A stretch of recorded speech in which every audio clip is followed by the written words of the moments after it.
আমাদের নাগাসিপাড়া block committee আমি ঘোষণা করছি।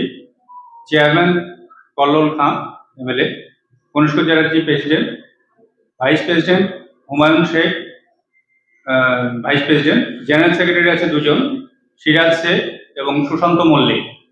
এছাড়া এক্সিকিউটিভ মেম্বার হিসাবে বাকিরা আছে, আমি নামগুলি পরপর ঘোষণা করছি।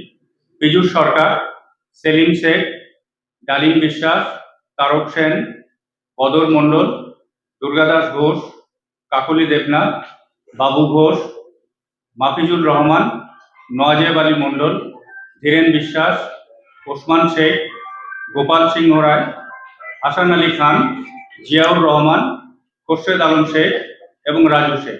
মোট 22 জনের কমিটি। এছাড়া আমাদের ব্লকে যারা ফ্রন্টাল অর্গানাইজেশনে আছে তারা পঞ্চায়েত সমিতির সভাপতি, সহসভাপতি এবং প্রধানরা ইনভাইটি মেম্বার হিসাবে কমিটিতে আছে।